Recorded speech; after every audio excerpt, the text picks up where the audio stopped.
Hey, welcome to World Code Updates. Subscribe and press the bell icon for more updates. The news broke, shattering the morning calm and sending a ripple of shock through every corner of the globe. It hit like a thunderclap on a clear autumn day. Unexpected, electrifying, and impossible to ignore.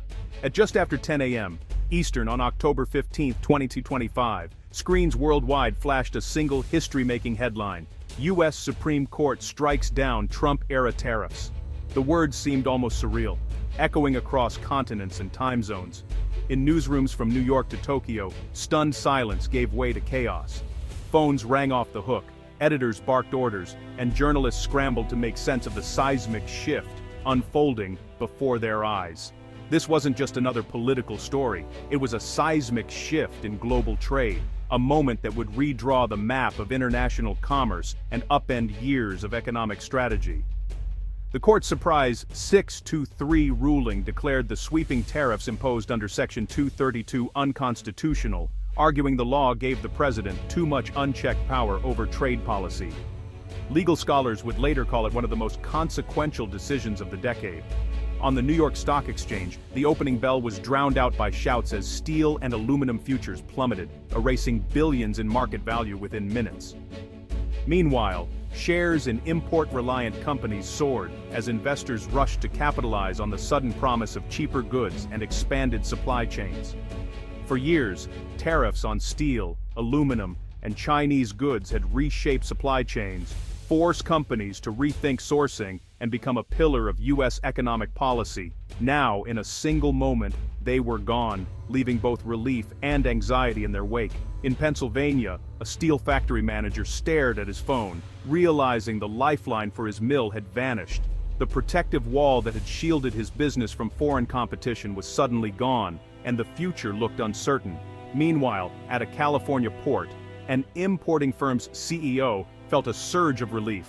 Lower costs and simpler logistics were finally within reach. She immediately called her logistics team, already planning new deals and expanded shipments. The story dominated every news channel and social feed. People everywhere stopped what they were doing to check their phones, trying to grasp the magnitude of what had just happened. In Brussels, EU officials called emergency meetings, scrambling to assess how the sudden change would affect European exporters and the delicate balance of global trade. In Beijing, analysts worked overnight to assess the impact, poring over data and drafting new strategies as the world's second-largest economy braced for a new era of competition. The tariffs had been the centerpiece of a trade war, defining international relations for years. They had sparked protests, retaliatory measures, and tense negotiations at every major summit. Their sudden demise left a vacuum, immense opportunity for some, profound uncertainty for others. Boardrooms buzzed with urgent meetings, while small business owners wondered how they would adapt to the new reality. The world had changed in the time it took to read a headline. In train stations, airports, and offices, people paused, realizing they were witnessing history in real time. For some, it was a day of reckoning, the end of an era that had protected their livelihoods, now replaced by fear of the unknown. For others, a day of hope, a chance to grow, to innovate, and to seize new opportunities in a world suddenly more open than before. The aftershocks would be felt in every corner of the globe. From factories in the Midwest to tech startups in Asia, the new rules would reshape fortunes and futures alike. The legal earthquake had only just begun. Lawmakers, lobbyists, and business leaders braced for a wave of new challenges, lawsuits, and policy debates. The world held its breath, waiting to see what would come next. Uncertain, anxious, but undeniably changed. The rules of global trade had been rewritten overnight, and a new chapter was just beginning. The Supreme Court's decision sent shockwaves through Washington, surprising not only for its final outcome, but also for the depth and clarity of its reasoning. Legal experts, lawmakers, and the public alike were caught off guard by the boldness of the court's stance.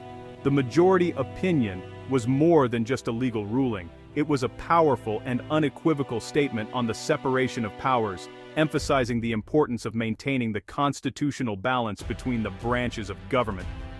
For decades, presidents from both parties had relied on Section 232 to impose tariffs, often justifying their actions by invoking national security concerns.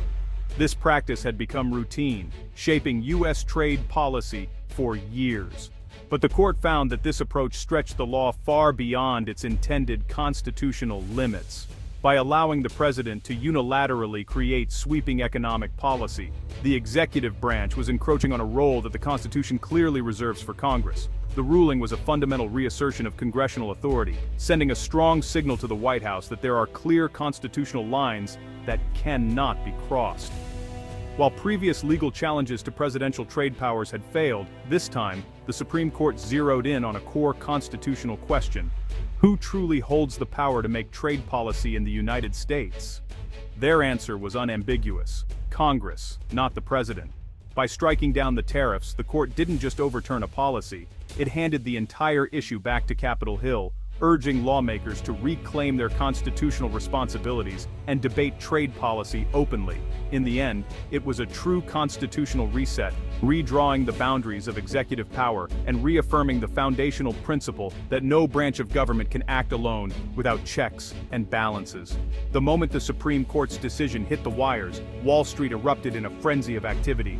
Phones rang off the hook, traders shouted orders, and the entire trading floor was swept up in a wave of uncertainty and excitement. The news spread like wildfire. Instantly, change in the mood, from cautious optimism to outright chaos. The Dow surged over 800 points in just a matter of minutes, marking one of the most dramatic intraday rallies in recent memory. Investors scrambled to reposition their portfolios, eager to capitalize on the sudden shift in market sentiment.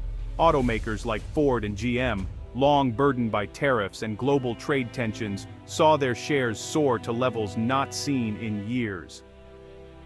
Relief swept through the auto industry, with workers and executives alike hopeful for a new era of growth and opportunity.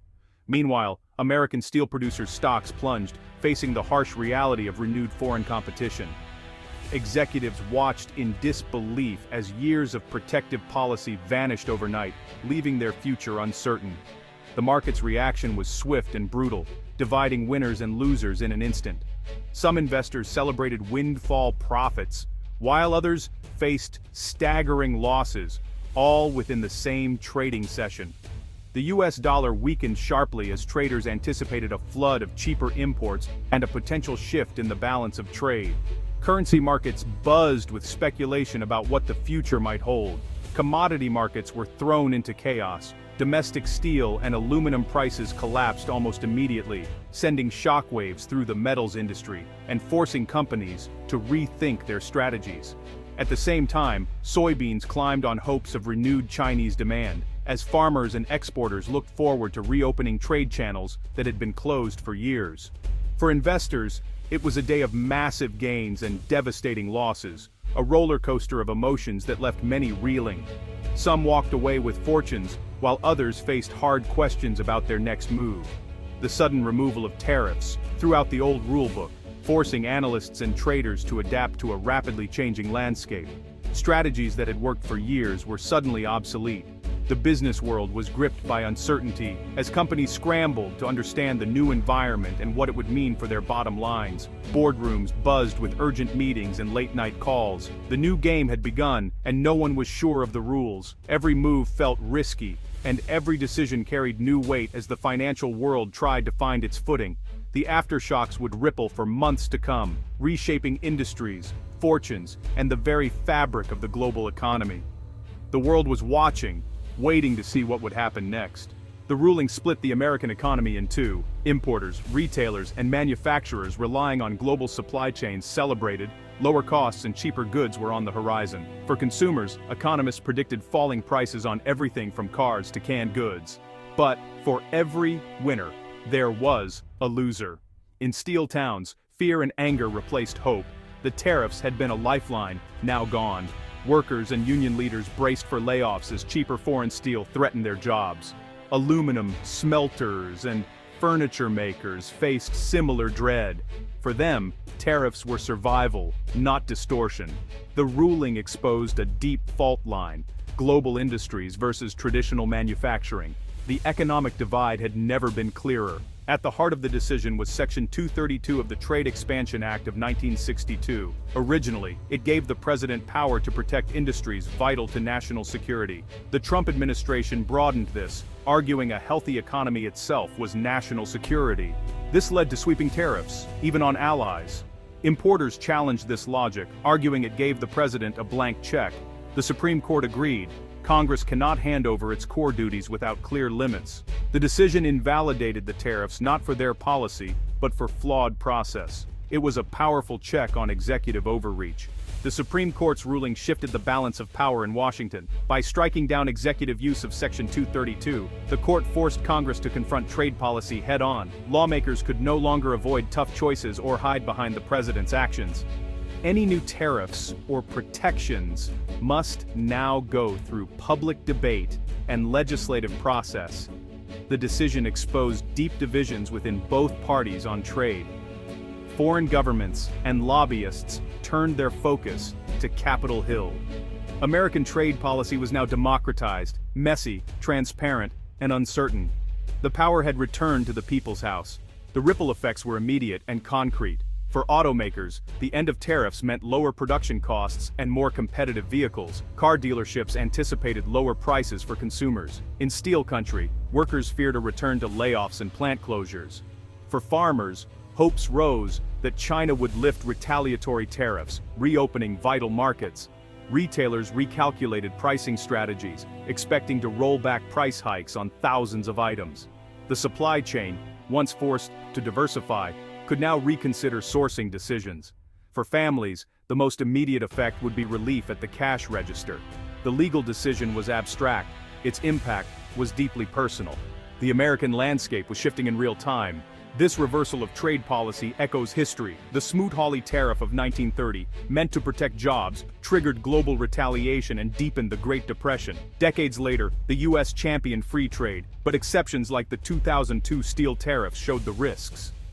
Those tariffs briefly helped steel producers but cost more jobs in steel-consuming industries and provoked threats of retaliation. History shows tariffs often have unintended consequences, raising costs, harming other industries, and sparking trade wars. The Supreme Court's decision forces the nation to confront these trade-offs again. The question, will we heed the lessons of the past? Trade policy is never simple. Every action has a ripple effect. The stakes are as high as ever.